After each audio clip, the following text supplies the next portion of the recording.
my name is Kim Boo, and you're watching Backstage Pass on Pop TV. Today we're interviewing Johnny and Duncan Penn from The Buried Life on MTV. So can you guys, for anyone who hasn't seen the show, can you give just like a background of your whole story, like how it started? Sure, this is, it's kind of a non-traditional sort of TV show. It's something that four of us, friends from back home, started in 2006. And we wrote a list of all of the things we'd ever dreamed about doing and decided to do them all. And for everything we got done, we'd help a stranger do something that they wanted to do, something they want to do in their lives. So what exactly pushed you to just do that? We're going through what I think a lot of kids go through, when we're graduating high school, and that's this feeling of uncertainty of what to do. You're presented with all these opportunities, and you're kind of uncertain about life. And so, the four of us, like Johnny was saying, we're from the same town. We started talking, about life, and we came up with the question, what do you want to do before you die? And we asked ourselves, what are the things that we want to do in our lives, and why aren't we doing them? We came up with this list and decided, why wait? Let's do them right now. So we just set out with a camera to do them. You got the name Buried Life from Matthew Arnold poem, That's right. So what Yeah. So what exactly about the poem drew you to pick that name? We're big poets. Yeah, big in poetry. That's not true, but Johnny was assigned it in English class, and it was around the time that we were starting the Buried Life, and it spoke to exactly this feeling that I was just talking about. This, basically it talks about how your day-to-day life buries you from living the real life that you want to live, and everybody's got a desire to live their buried life. So I saw that you were kind of offered from MTV really early on, like when you first started in 2006 to do a show. Mm-hmm. So why did you hold off on that until now? We were young, we didn't feel ready, and the biggest thing was that they were going to take creative control away, and it was important to us to produce the show. We're exec producers now. We film, a lot of it, edit a lot of it, choose the music, do what we kind of bring our own vision to the series. And so yeah, we just didn't want to give it away. I know that on the list, one of them was to make a TV show. Mm-hmm. Did you think that it would be turning your project into the show, or maybe just like you would start like a sitcom or something like that? That's a good question. Yeah, it is. It's number 53 on the list.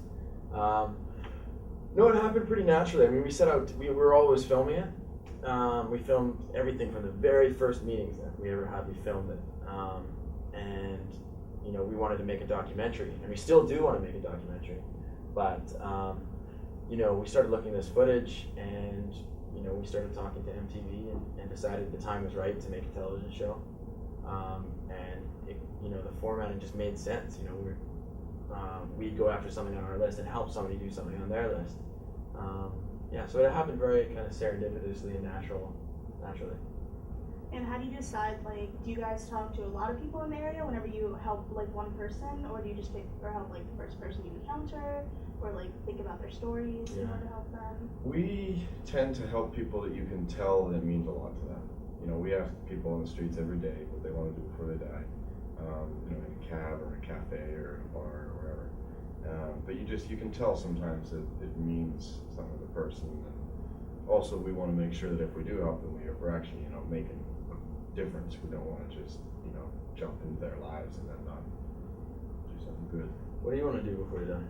Oh man, how does it happen? I don't know. I did think about it a little bit, and I would like to go because I'm Vietnamese. I've never been to Vietnam before. Really? And I really want to go with my mom because she never goes back anymore. I can see she gets sad about it, and I really want to go. So. Let's go right now. All right. This interview is over. Thanks, everybody. That's really cool. Really cool. You should do it. You should Yeah, do I that. hope to someday. Yeah. Probably after school or something. Yeah. And it would mean a lot to go with your mama, I imagine. Yeah. Especially because my dad doesn't really go. So, but Cool. what's your favorite out of the people that you've helped? Do you have a favorite story that sticks out in your mind? We have a lot of favorite stories. I would say, for me, I was particularly attached to one. You may have seen it. It was the one where a gentleman named Sam reconnected with his son after 17 years. And, I've since been able to, we've all kind of watched as they've, connected, become friends, you know, spend Christmas together, go to basketball games together, and, you know, actually foster a relationship. So it was really cool to be able to, you know, and continue to be able to see them, you know, grow and talk together and foster, you know, make this relationship, father and son. For me, there was again, you might have seen it, there was a girl that we met in Memphis, who was a student at the University of Memphis, and she had lost her mom during Hurricane Katrina, but never got to say goodbye, and we helped her fly to where her mom had been buried and kind of say her goodbyes. And it's a special story. Do you guys ever get, I guess, like, how do you handle it, like, mentally, I guess, because I was watching last night, and it was how you helped the two old friends go back, and I was just, like, kind of, like, teary-eyed. I was just like, oh my god, and, like, you know, this is your job, and, like, it's what you do, it's what you love, so, like, how would you mentally handle that? It's a privilege, you know, to be part of these stories a lot of the time. You know, the cool thing that we've always found is that it is real. You know, it's like, these are real stories, real lives, and so we've got to be very careful and delicate when we're dealing with it a lot of the time. But you know, for the most part, it's a privilege. Yeah, we try not to take on more than we can do. You know, like as Doug said, we stay in touch with all the people that we help.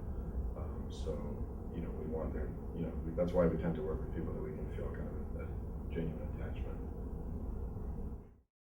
What would be your answer if I asked you what do you want to be before you die? I'd like to ride a horse. I haven't rode a horse probably in 21 years. Do some horseback riding or things that people won't ever think that a blind person can do, you know? So you're totally blind? Totally blind, no light perception. How come a horse and how come... So I used to ride a horse when I was a kid. My dad had some horse stables and we used to ride horses, and I haven't been on a horse since my accident, but I would like to do that. It would uplift me, you know? It's something I'd like to do someday before I die.